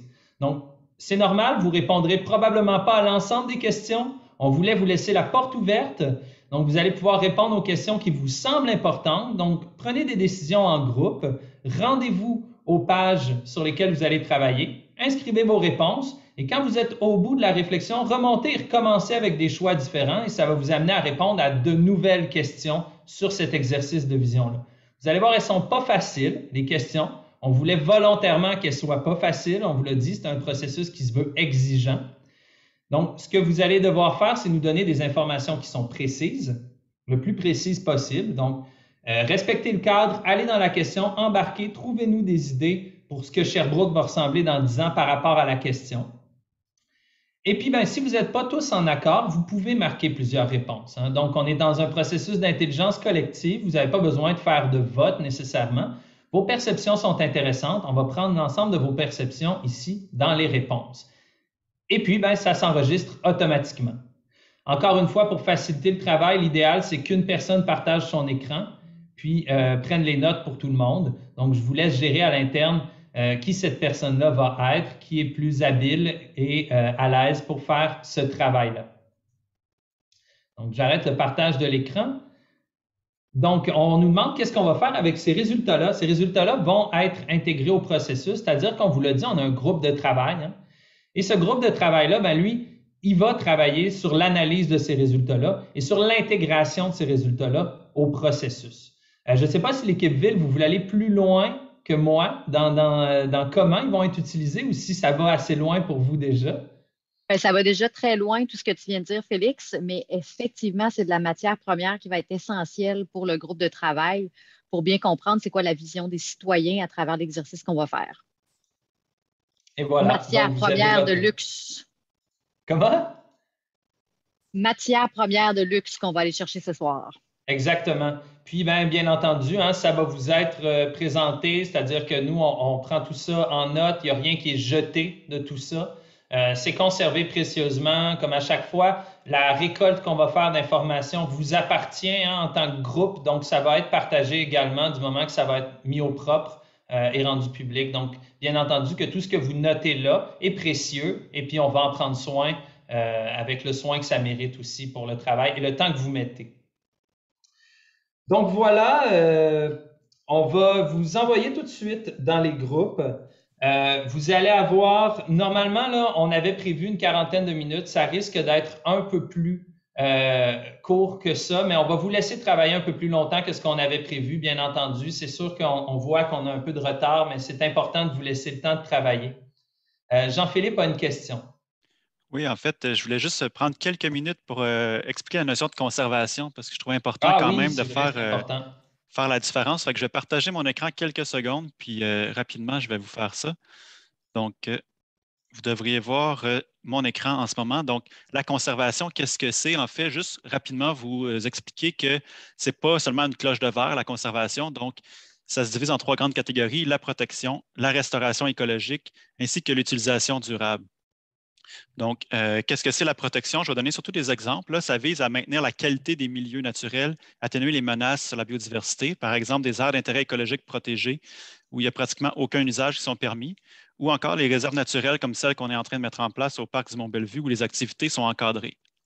Au niveau de la restauration, ça vise à rétablir un caractère naturel à un écosystème qui est dégradé. On peut penser aux marais Réaldé Carbonneau, retirer des canaux de drainage, par exemple, dans des milieux humides ou retirer des infrastructures d'une rive ou d'une zone inondable. Puis finalement, l'utilisation durable, c'est une notion qui est un peu moins bien connue, on va dire. C'est d'utiliser une ressource en ne causant pas ou peu de préjudice en l'environnement. Donc, par exemple, exploiter une érablière pour le sirop d'érable, aménager durablement la forêt avec des coupes forestières qui sont limitées et bien faites, et la chasse et la pêche en sont d'autres exemples. Donc, c'était juste pour rapidement vous mentionner que quand on parle de conservation, on ne parle pas simplement de protection, on parle aussi d'utilisation durable, de restauration écologique. Merci beaucoup, Jean-Philippe. Donc, ça vous donne un peu plus d'informations. On ne va pas prendre plus de temps là, ensemble parce que, bon, c'est important d'aller dans le travail. Hein, je vous l'ai dit, le plus important, c'est le travail que vous allez faire. Donc, ce qu'on va faire, c'est qu'on va vous envoyer, je vais vous mettre dans le chat le lien vers les documents.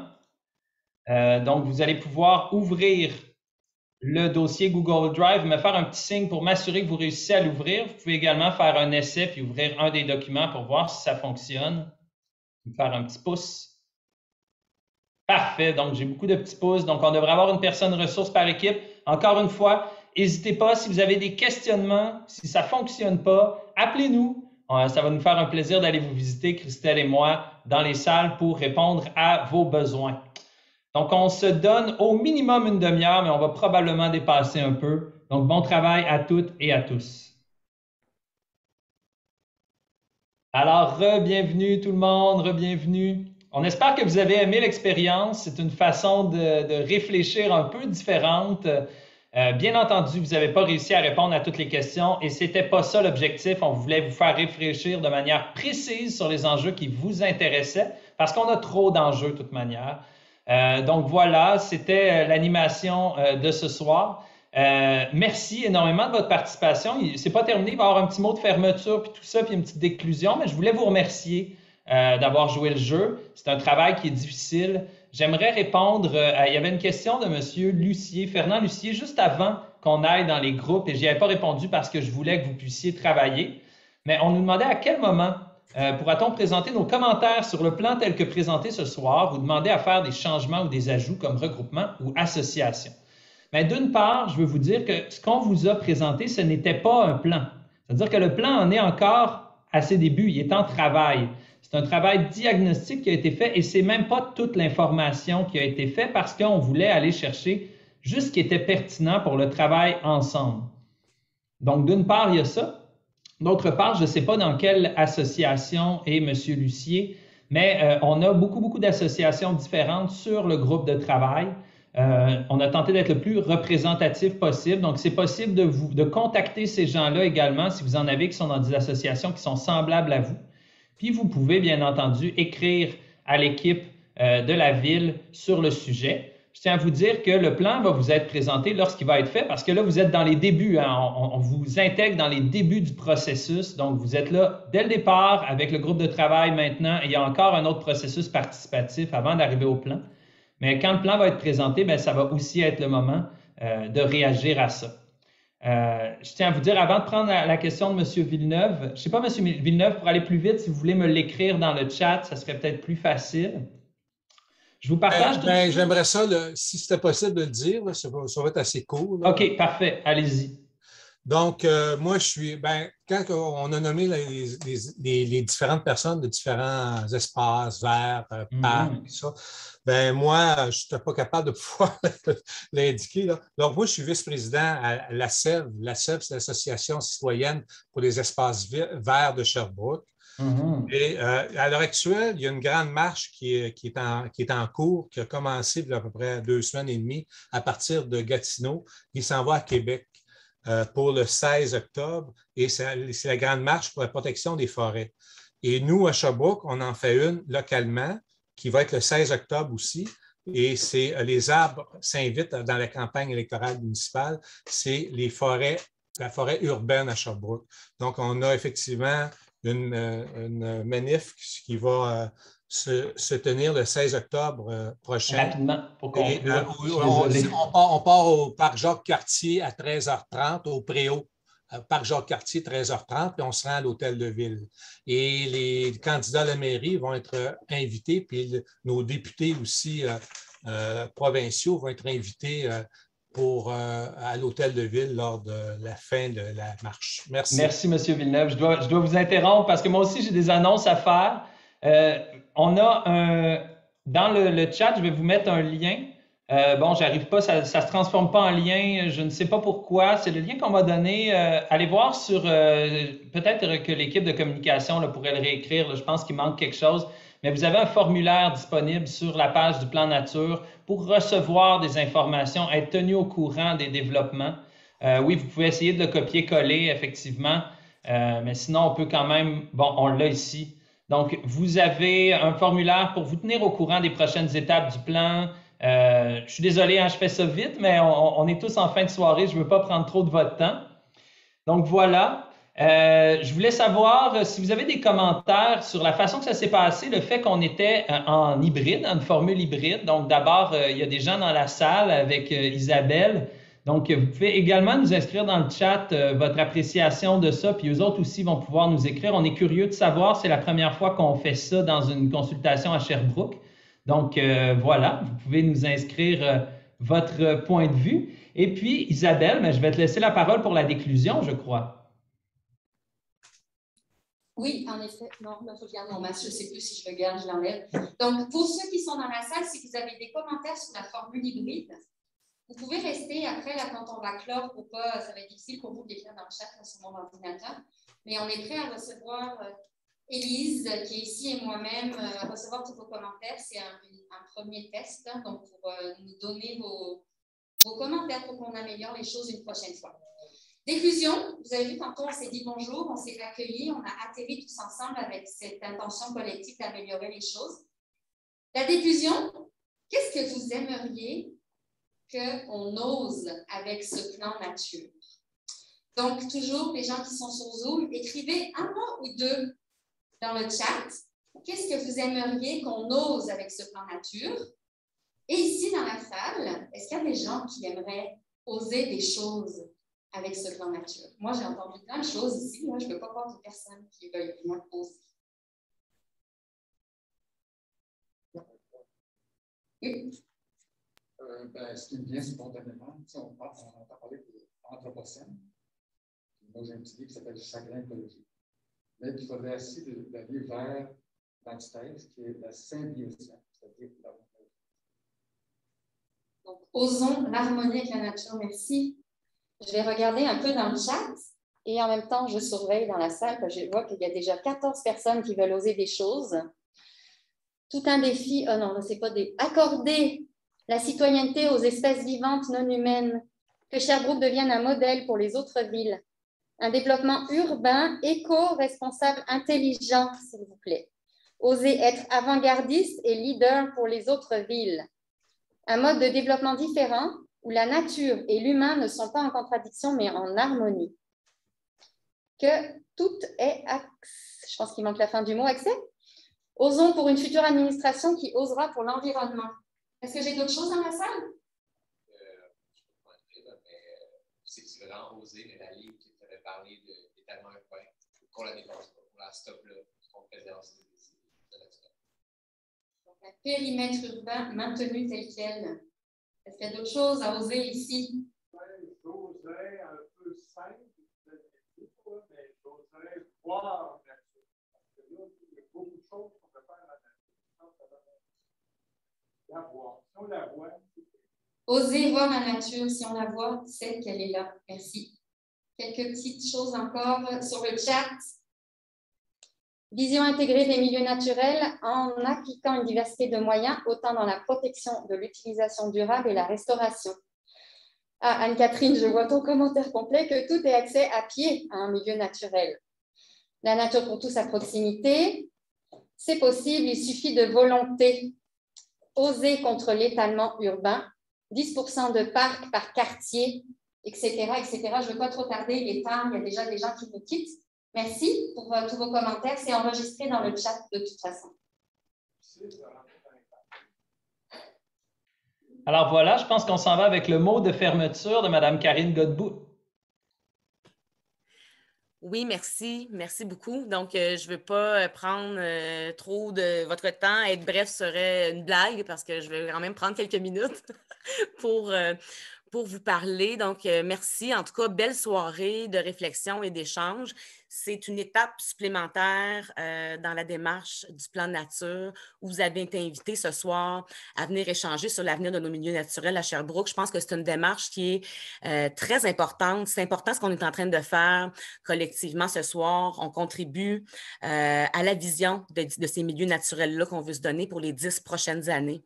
Je pense que ça a certainement été l'occasion ce soir de partager ensemble une compréhension d'abord commune de la démarche, mais aussi du travail qui est fait jusqu'à maintenant dans cette démarche qui est colossale, on doit se le dire. L'objectif numéro 1 ce soir, c'était vraiment d'être là pour échanger et recevoir vos questionnements, vos idées et vos réflexions en lien avec la protection des milieux naturels à Sherbrooke. J'ai entendu plein de belles choses ce soir. Je ne pourrais pas toutes les nommer, mais il y avait des messages forts qui ressortaient sur l'identité de notre ville verte. Il y avait beaucoup d'éléments sur la résilience aussi de notre ville, qui est un enjeu transversal qu'on vit déjà en les impacts des changements climatiques. Donc, l'adaptation est importante. Donc, c'est quelques petits éléments qui ont ressorti fortement dans nos conversations. On l'a vu aussi, l'environnement est de toutes les préoccupations. Puis dans l'exercice, il y avait beaucoup, beaucoup de lumière rouge dans notre équipe.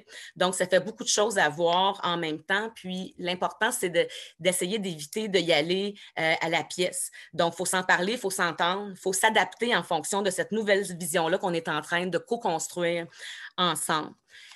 On est dans l'urgence d'agir. Des fois, on est porté à faire des réactions. Puis, il y a aussi une nécessité pour la Ville de planifier puis de prioriser pour qu'on fasse des actions qui comptent, des actions qui sont payantes, entre parenthèses, donc qui ont une grande efficacité.